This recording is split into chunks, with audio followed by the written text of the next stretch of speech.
Welcome to the Grow Strong Leaders podcast. I'm your host, Meredith Bell, and I interview business leaders who are committed to their own growth and the development of everyone on their team. If you enjoy my podcast, be sure to subscribe and rate it on your favorite podcast platform. Welcome back to another episode of the Grow Strong Leaders podcast. I am delighted to have with me today Matt Gjertsen. Matt, welcome to the show. Hello, I'm so excited to be here, Meredith. Thank you for inviting me. I am so excited to have you here because I haven't had anyone as a guest in the past that has the kind of background that you do in the industry. So before we jump in, let me tell my audience a little bit about you so they'll have a greater appreciation of who you are and the kinds of insights you're going to be bringing to our conversation today. Matt is a graduate of the United States Air Force Academy and a former Air Force Instructor Pilot with 2,500 flight hours. After leaving active duty, he spent over 4 years in SpaceX, leading the training and development team before founding Better Everyday Studios in 2021. Matt has continued his career in the U.S. Air Force Reserves as a lieutenant colonel supporting Space Systems Command. His 20 years of experience working with and leading high-performing teams all over the world have given him a unique perspective on what it takes to lead teams in this ever-changing world. He has previously shared these lessons with organizations like the X Prize Foundation, Lockheed Martin, and NASA. So Matt and his team today at Better Everyday Studios are now on a mission to train better managers, build better companies, and create a better world. I love that larger vision, Matt. Yeah, thank you. Thank And you. so I've given a brief overview. You have such rich experiences. Fill in some of the gaps there that I didn't talk about that have led you to the work that you're doing today. Yeah, thank you for that great introduction. It's always interesting to have somebody read the story of your life as you're listening to it. Yeah, I think you nailed all the high points. I think the color that I would add is it's interesting. I think and these are the unexpected things. It's kind of like reading in between the lines, where my time in the military really informed kind of the unique perspective that I then brought into learning and development at SpaceX and other companies. Because in my opinion, the vast majority of people have never experienced real training. You've experienced real education, unless you're former military, a professional athlete, a few select things. You've probably never been in an environment where there were like really clear behavioral objectives that you would train towards and repeat again and again. That's all the military does. And so that kind of created this very behaviorist lens, I would say, that I have in learning and development. And then so that kind of informed there. But then when I went to SpaceX and started working with startups, it really helped cement in my mind this idea that the thing preventing us from scaling solutions to our biggest problems really comes down to very often a lack of good managers. And that's why we focus on that at Better Everyday Studios. We Mm. take these great engineers, we take these great individual contributors, we need to grow the company, so we promote them to be managers, and then we don't give them the resources, they don't have the skills, and that's when you run into the lack of engagement, the high attrition, the burnout, because the frontline leaders don't have the skills that they need to effectively lead their teams. And so I now combine those two things where looking at that management challenge through a very behavior-based lens to come up with really targeted engagements of saying, like, this is what we're trying to fix, this is what we're trying to improve in people. Mhm. So, for these new managers and frontline managers, what are the gaps that you see most often that need to be addressed? There's several. I think it's interesting because when I talk with engineers who have made this transition and people who are successful, I always ask them, these are founders of companies, and I'll ask them, what's the number one challenge that you face when you make that transition? And the answer is always delegation. To a person, delegation is the thing that they don't understand or that they are bad at. But really, I think delegation is part of, there's a lot of skills underneath that you need to be good at. They're not good at delegation because they're not good at other things, right? They're not good at building trusting relationships with their team. And so they don't feel comfortable delegating because they don't have that strong relationship. They're not good at setting expectations. So when they do delegate, it goes poorly because they did a bad job of defining what they were trying to delegate. They are bad at giving feedback. So if they delegate something and it doesn't go exactly as they want, then they don't have the skills that they need to do that. I don't think this isn't unique to engineers. This is any new manager. I think these are just skills that aren't necessarily honed and refined early on, and so we've never practiced them before.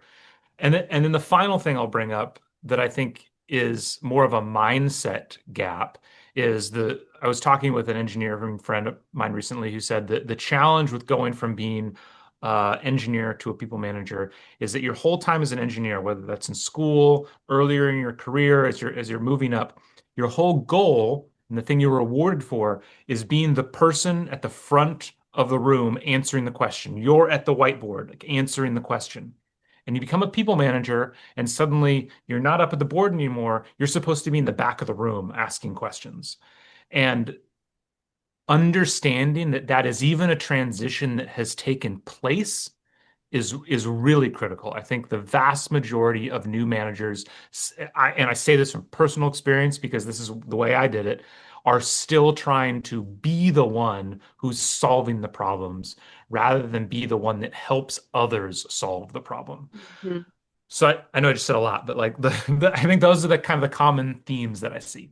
Yeah. And Matt, what you just described isn't, it's definitely a challenge for new managers, but I've heard similar things for people at all levels, up to executive, that still Yeah, feel like they're supposed to be the expert, the answer yeah, person yeah.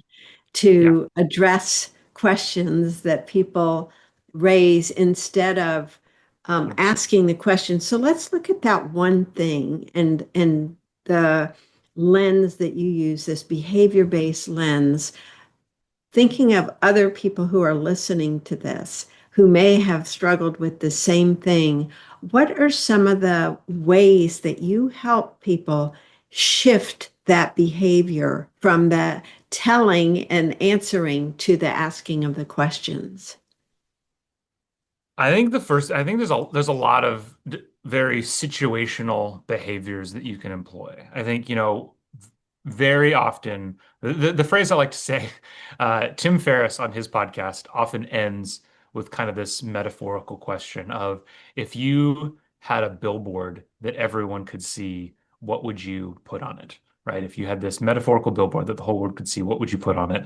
And I often think about for myself, if there was a metaphorical billboard that every manager could see and really every leader could see, I would just say, just stop talking.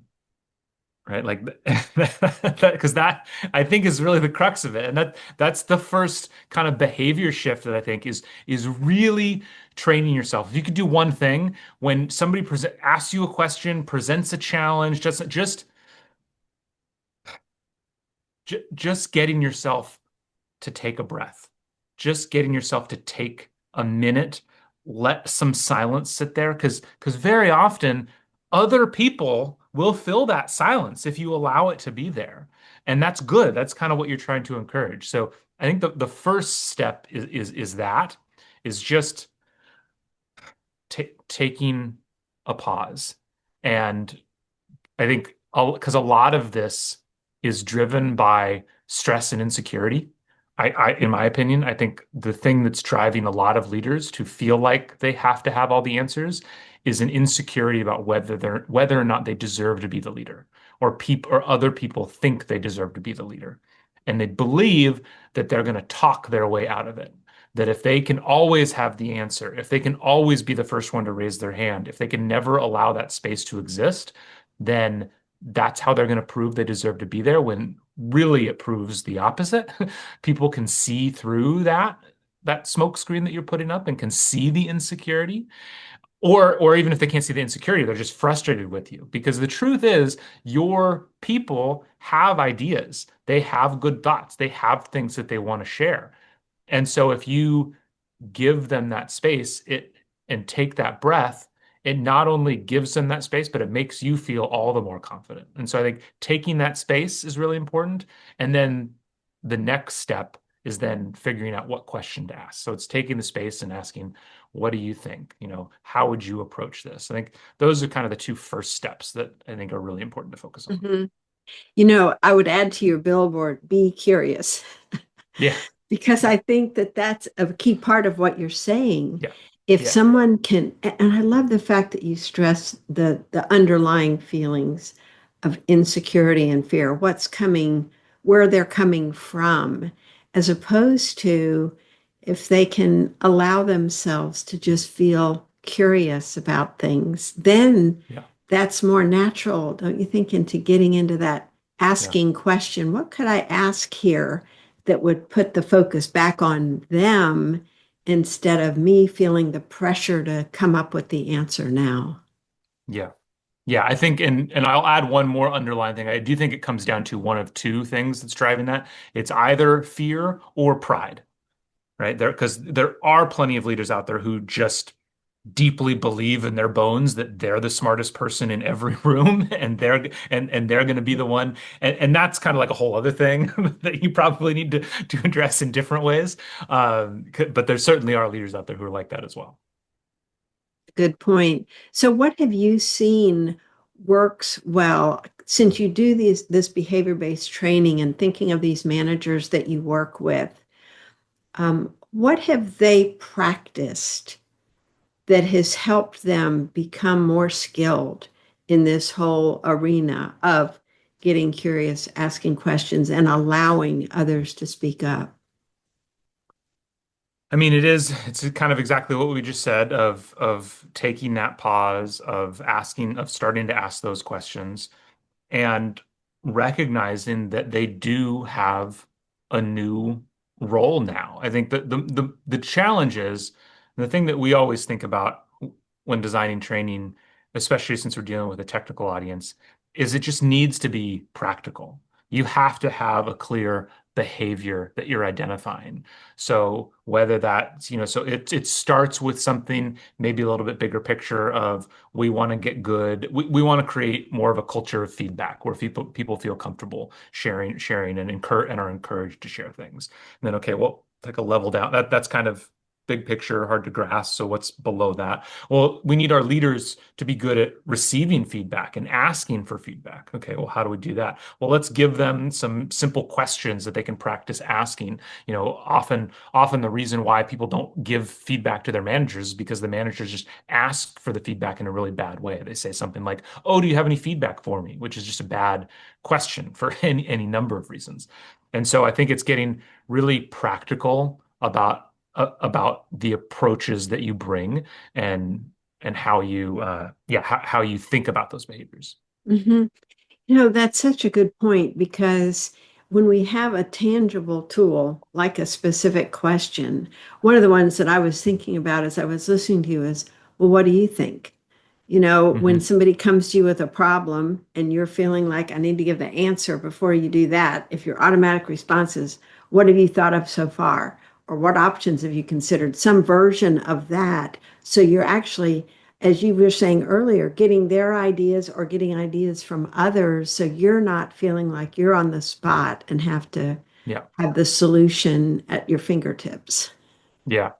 Yeah, and one thing I wanted to mention, kind of as you were saying that, we talk about these techniques or specific questions to ask. I do get pushback sometimes, even from HR professionals who talk about how some of these tools and techniques can feel really awkward, really. The one that I often think about is when you're training people how to be better listeners or how to actively listen. One of the phrases that often comes up in those trainings is, they talk to you for a while and you say, so what I hear you saying is, and that can feel really awkward. And kind of going back to that piece I mentioned before about how I really believe few people have experienced real training. In training, you often do drills. And those drills are intentionally awkward because you're taking a specific thing, a specific behavior, a specific movement that you want to reinforce, and you isolate it and repetitiously do it in order to build that muscle or build that movement. Mm-hmm. It doesn't mean that you're supposed to do that drill forever, right? So, the phrase, so what I hear you saying is meant to be just kind of a drill or a trigger to get you to make sure you're understanding what the person is saying. You're reflecting back to them what you heard to make sure that you understood it. And I think going back to your question of the best leaders, what are they doing? I think what they're doing and what they tell me they're doing is it's not that they're picking up these techniques and then employing them religiously forever.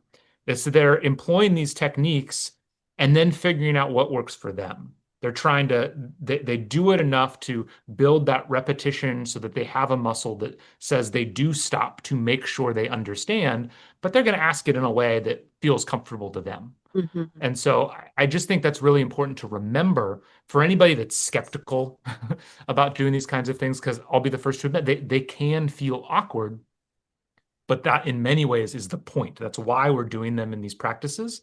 And you will move out of that awkwardness, not by getting used to using the technique, but by kind of coming up with your own version of the technique. Mm-hmm. That's such an important point. This idea of being authentic to Yeah. ourselves so that it Yeah. sounds natural because we're going to connect with someone else only to the degree that they feel like we're being real with them 100%. and not just parroting something we learned in a training class. Yeah. Yeah. I think that's exactly right. Yeah. And you have a lot of experience also interviewing and bringing people on board, right? Selecting the Mhm. right talent. What are some things you've learned that would be helpful for my listeners on that side? Interviewing is interesting, and I've learned a lot about it over the years because I started off interviewing with no training at all. I had no idea what was going on. So first, actually, let me back up a little bit because I do want to highlight something that I think a lot of people don't realize is that what would you do? What, for any listeners out there who are managers, just think about this. What would you do if you had no control over the people that were on your team? If you came in Monday and just people had showed up and you didn't interview them, they were there, and now you had to figure it out. That's the situation that every military commander in the world is in. In the military, you get no say, except in extremely isolated incidences. You virtually get no say in who's going to show up.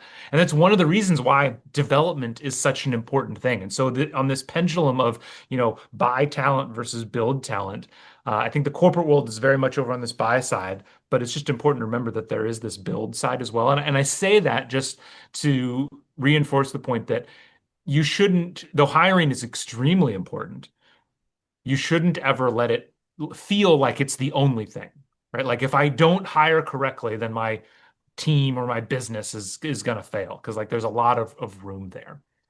But it is as I said, it is a really important skill to have. Is a really important element, and I think really whether in talking with all the great recruiters that I've ever worked with, the number one thing that they always bring up when it comes to hiring and interviewing is being clear going into it what this role is going to be doing and who you need to be looking for. Right? The more role clarity you can have before you ever start interviewing, uh, that that's going to make everything easier. It really sets the stage for it. I think that's like the first critical thing that I would mention is making sure you are 100% clear on what this role is, what they are going to be doing, and I think some of the skills that you believe this person is going to need. Yeah, that makes so much sense because otherwise we can get caught up in somebody's personality 100, yeah, and whether yeah, we like them or not. And yeah, it seems to me that that would speak to some consistency in yeah. creating questions that you would be asking exactly the same for each candidate, so you don't get off on tangents and then have unequal things that you're comparing. Does that ring true? Yeah, absolutely. Usually in the companies that I work with, they're aiming for kind of like a 70-30 rule where you have a list of questions that, as you said, are going to be exactly the same for every single person. And those questions should be directly related to the job requirements. So there's some list of things that you need them to do, and you're going to be asking questions directly related to that. That doesn't mean that you just wrote go through one to the next to the next. That kind of 70-30 is usually in the follow-up questions. Mm, And follow-up questions could be because they didn't understand the question, and so you need to rephrase it in some way, or you didn't understand their answer. There's some kind of ambiguity there. Usually the biggest ambiguity that I see people following up on is, but what did you do? Because we never want to assume. I think that's, some people are just predisposed to saying I versus we. And even though in an interview, you should always be saying I, you should take all the credit in the world. There's plenty of people, myself included, that I'm just predisposed to saying we. And so then as an interviewer, you don't just assume, oh, they were part of the team. They didn't actually do anything. It's like, well, follow up. Like, okay, so, but let's get rid of, I understand that you're not trying to take credit for it. You're not really prideful, but what did you do? I think that's a really important follow-up very often. mm, interesting. Yeah. I think there's so much that is the people realize they've made a hiring mistake. But your point about the military and the leaders, having the team they are given that, it just reminds me of a recent solo episode you did on your own podcast around this recent Gallup results that was, to me, pretty shocking in terms of the level of engagement that are in organizations. And you Yeah, made a really compelling point about the importance of clear, consistent development conversations. And I would really like you to talk about that because I think sometimes leaders struggle with how to shift from just the task at hand yeah, to yeah, addressing the person as a whole. yeah. Yeah, I mean, and I think to start this, I'd say, a lot of the research, trust is, kind of the thing that underlies all performance. And you can call it trust, you can call it psychological safety, but like that's what you need to have. You need to have a trusting relationship with the people on your team. What is trust? There's three components of it. There's you believe that someone is capable of doing the job. You believe that they do the right things. And then finally, you believe that they care about you. And that care about you piece often falls by the wayside. And these development conversations are a great way to pick it up. As you say, I think very often, I think the corporate world largely has adopted the idea of one-on-ones. I think that's a thing that's pretty pervasive. It's certainly not everywhere, but usually everybody at least knows what you're talking about. You're having these weekly meetings. But the thing that hasn't really gotten through everyone is what those one-on-ones are meant to be for. And they very often end up being, let's go through the task list, let's go through the blockers, let's figure out the resources that we need, right? And the reality is that's going to happen sometimes. But what you need to do is make sure you're pushing on the agenda for these meetings and making sure at some regular cadence that you're not talking about the today and instead you're talking about the tomorrow and ideally the tomorrow for that person. And so this can start with you have maybe a whole meeting where or a couple meetings where like I really want to get to know you, what your goals are. I think your job as a manager is to then match the goals of the individual with the goals of the organization to figure out how best, they can fit together. And then you need to be having regular checkups on those. How are you doing on this? What are your goals looking like? Are you still wanting the right things? And so it's really critical to do that, to meet that need to show that you care about them. And that really, I think, drives a lot of that engagement piece and the motivation piece in individuals. And so then the question just becomes, well, how do I have time for that? And the truth is, I think, especially in this day and age, the task list, the regular updates, you really need to just get that into a different place. The meeting isn't the place to do that. That can be an asynchronous update. It can be an email that they send. I actually really like the idea of the three bullets. What did I do this week? Sending them to your boss, as long as it's couched in the right way, in a positive way. There's other ways that you can keep tabs on like what people are doing without taking a 30-minute meeting every week in order to do it.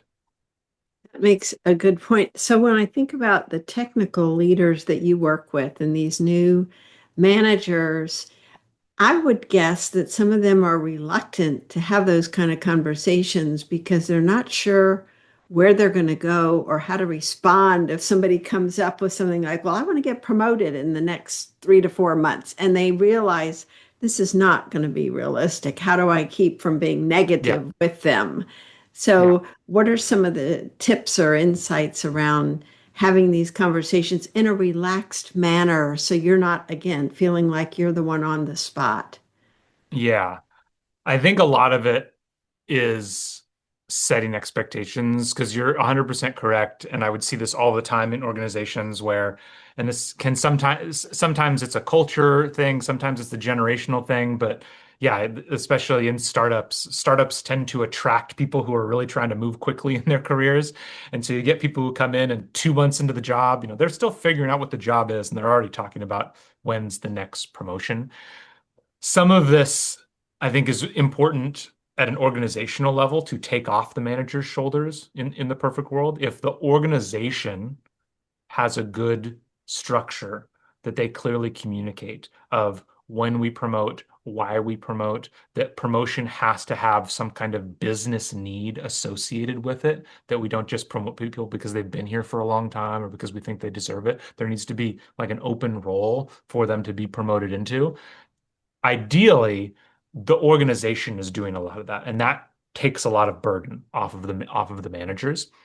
If the organization isn't doing that, then you have to be the one doing that, of setting up these expectations of not saying, "Hey, so I want to sit down. I'm really excited on our next one-on-one. I want to have a development conversation with you so we can really talk about how you see your career. Do you want to be promoted? What role are you trying to bring?" Like I think some of that you want to have this positivity, but you want to make sure you're not framing it in the sense of we're going to find your next job today and if you can't do that, if you can't promise that. And so being realistic about the expectations of what the goal is for the conversation, which is really much more, I'm just trying to understand the direction that you want to go in your life and your career.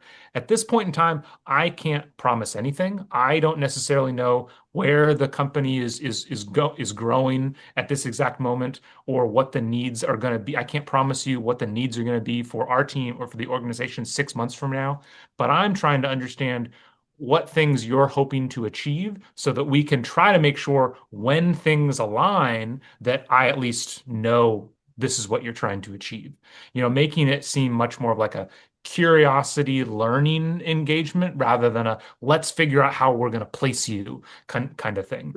Now, if you have a big company, there are companies out there, consulting companies are famous for this, where they have a very up or out mentality where it's like, look, they have a hierarchy, they have skill sets for each of that hierarchy, and either, you're in the role for a year, you move up, or you're out. And so in those, a manager could be, if you're a manager in those organizations, then you're going to come in with a much more tactical approach of, Mhm. yes, here's the boxes that you need to check. Once you check those boxes, I'm going to put you up for this promotion that we know is going to be open in this many months. Uh, Most people aren't in that situation. And so you just frame the conversation differently. You know, as I was listening to you, I was thinking, it seems to me another um, piece of this whole process and the benefit of a leader learning about the people who work for them is understanding, even observing them in their performance, what their real strengths are, to be able Hmm. to point those out to them, because I think we all have blind spots about where we're really good at, because Yeah. in most cases where we excel, it comes easily for us. And so we just assume, well, everybody can do that, but they can't. And Yeah. so what do you do in terms of teaching or training managers how to help people really recognize, and I'll put it in this term, their greatness, right? In Yeah. terms of Yeah. what their real strengths are and how they can best make the most of them? I think from a foundational perspective, honestly, this comes down to feedback and making sure you're giving enough positive or reinforcing feedback. Very often when we have feedback conversations and we talk about it, we're talking about difficult conversations, we're talking about how to correct behavior, we're talking about how to, you know, break it to them that they're not hitting their performance goals. And on top of that, we often live in a world where just psychologically as managers, it can be easy to forget about your highest performers because you're focused on the poor performers and bringing up their performance. And so very often, exactly who you're talking about, the people with these great strengths aren't getting attention and then they're not getting reinforced when they're doing good work. And so always talking about and reinforcing the need. One of the things that we do when we're talking about feedback. So when we talk about feedback, we talk about it in three stages. First, we talk about receiving feedback. You as a manager need to be good at asking for feedback from your team to model the fact that you are asking for feedback. Then we talk about how to give reinforcing feedback. If we're going to practice a model of feedback, let's get rid of all the pressure, do the easiest thing possible. And for the next 2 weeks, I just want you to give reinforcing feedback. Tell everybody every time you see something good, say, "Hey, that was great. Awesome. Thank you." However you want to say it. And then only after that do we bring in the redirecting feedback, where you start to suggest new ways of working. But even when we get to the redirecting feedback, we make very clear you should always be doing more reinforcing feedback than you are redirecting feedback. And I think at a very basic level, that's a great way to remind people, because to your point, it's easy for them. Your strengths are easy for you. You don't realize that this is something of note or something that should be celebrated. And so for the manager to be celebrating those things can go a long way. Hmm. And it ties back to this whole engagement piece. When Hmm. someone feels like they're being noticed for Yeah, what they're doing well, we all appreciate that. We all yeah, appreciate having someone pay attention to those things that we're doing that are contributing to the greater good, whatever yeah. that looks like. And I don't think there's enough appreciation for how deeply that registers with someone in terms of that connection and the engagement there. Do you have some examples of some of the clients you've worked with where the managers have learned how to do this well and it's made a difference in the performance of their teams or individual members? Well, I think there's a space startup that I'm working with that I was really excited to start working with them because at the same time just before I started working with them, they had rolled out Lattice to the entire company. And so, Lattice is a framework that can be used for a lot of engagement things. It can be used for feedback, it can be used for goal setting. And because they had that, when we were teaching feedback that we're talking about, we built into the training using Lattice to give feedback. During the workshops, we had them go in and give feedback through Mm, through Lattice. And because we were able to make it so specific to a clear behavior, I think it was over the next 12 weeks, they saw a tripling of the amount of feedback being given. Now, granted, that's just what we can measure. Maybe the same amount of feedback is being given, but let's assume not. I think it's good to assume that just more feedback is being given, and we're just capturing it within the Lattice tool. And it's always hard to draw strict, causation, correlation things, but the company is certainly firing on all cylinders. I think they closed a new funding round. They just launched their first demo. They're getting ready for the next demo. So the company's certainly doing really well. And then there's another organization that I work with. I think to your point about clearly defining with your team and showing that you care. I was brought into an organization that had recently changed executive teams because the previous executive team had driven a very specific work culture that was very work centric. And a lot of people were leaving the organization because they felt it was kind of like all or nothing. It was all consuming. They couldn't have a life. It was just the mm, organization didn't care about them. They changed the executive team over specifically to address that concern. And now it was a year later, and they were still getting the same results on the engagement survey. They were still getting the same bad Glassdoor reviews. And Hmm. ultimately, what it came down to is that though they had made all this change, there had not been a strong recognition of why the change was being made, an acknowledgement of what the past was like. And we hear you, and we are actively trying to make that change.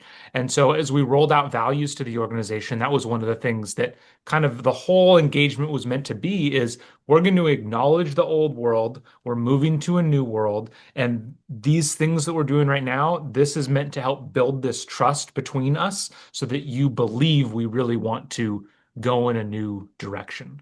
And it was, kind of laid the foundation of changing the entire level of engagement in that culture of the organization because they were showing, yes, we're actively making this change. Mhm.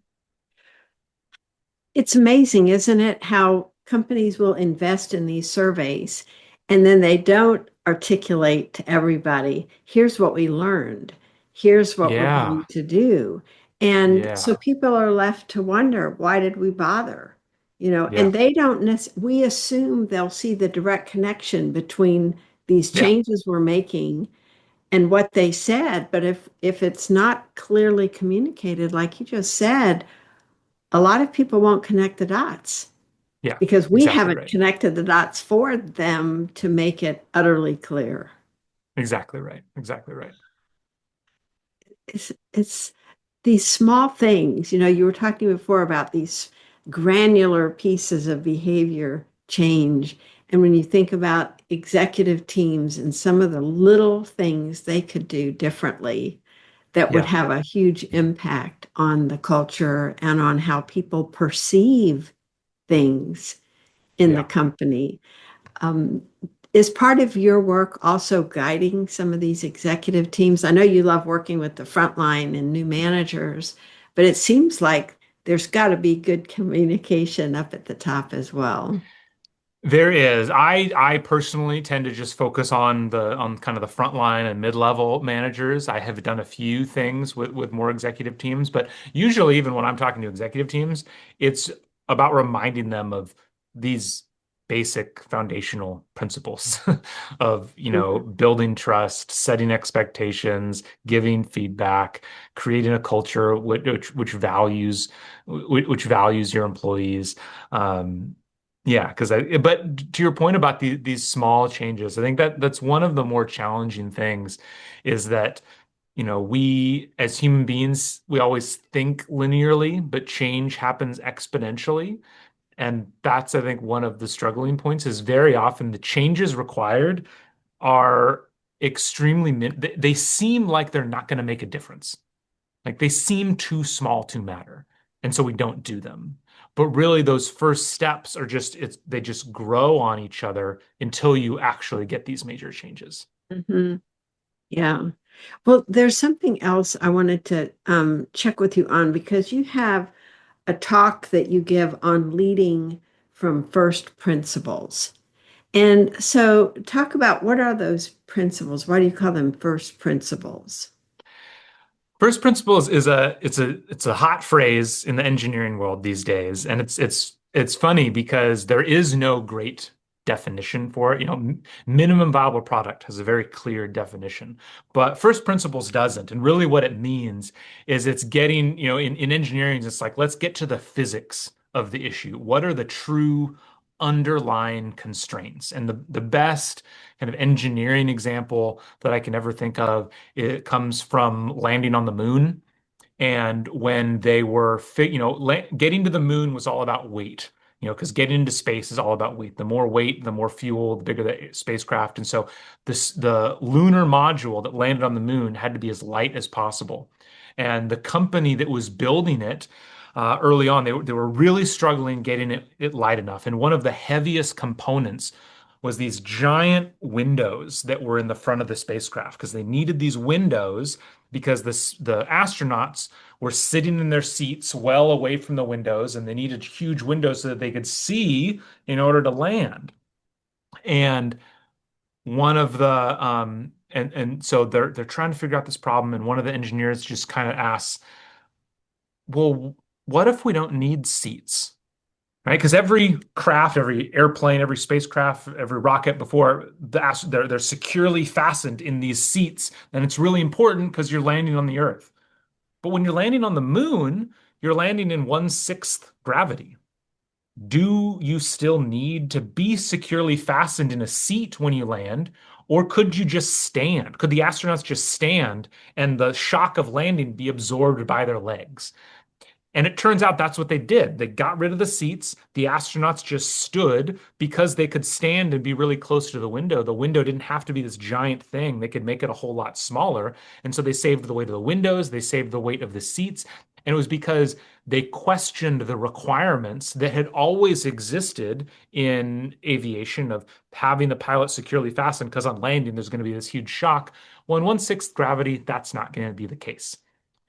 And so when it comes to leadership, it's really always constantly thinking through what are questioning all the requirements. Why are we doing this thing? Does it have to be done this way? And never.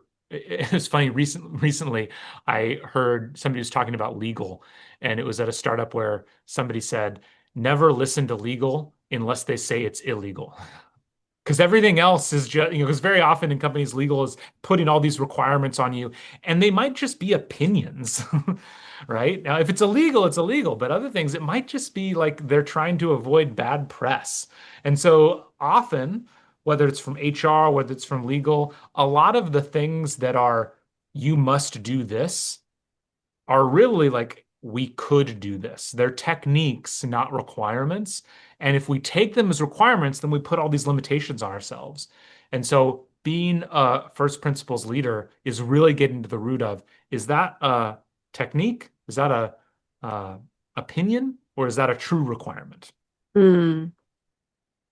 Yeah, that simplifies it, doesn't it? And of Yeah. course, when you throw that out to the group, it really can result in some pretty interesting discussions because you could have, like this one engineer, one person that's looking through a whole different lens or from a different perspective that can toss out a question that causes everybody to shake their head and go, "Oh, we haven't thought Yeah. of that." And it can be taken too far too. Like I remember, at SpaceX, especially in HR, it was frustrating because it was, like you don't want to necessarily live in a world where every month you're questioning every corporate procedure Yeah. and deciding, do we want to do this anymore? That's frustrating. But you need to at least create space and moments for it to happen. And so coming up with, you know, how often are we, and I think this can come up a lot when you do like team mission statements or team working agreements, is it's good from the beginning to say, hey, we're going to check in on this every 6 months. So Mhm. that way everyone isn't constantly like, well, what if we change this or what if we do this? Like, no, no, no, no. That I want to have that innovation. I want to have that questioning, but we don't want to do it all the time. Yeah. So we're going to do it every 6 months. Write all those ideas down. We'll talk about it in 6 months. And so there is a balance there. Yeah, that makes a lot of sense. Otherwise, you can have people just go off on tangents, and Yeah. too much time and energy is expended reevaluating Yeah. constantly Yeah, what you've exactly. got. That's great. Matt, thank you. What have we not covered that you are sitting there thinking, oh, we need to talk about this? We've covered a lot, and I'm just finishing a book now. In fact, just today as we're recording, I shipped off my manuscript for review by the publisher.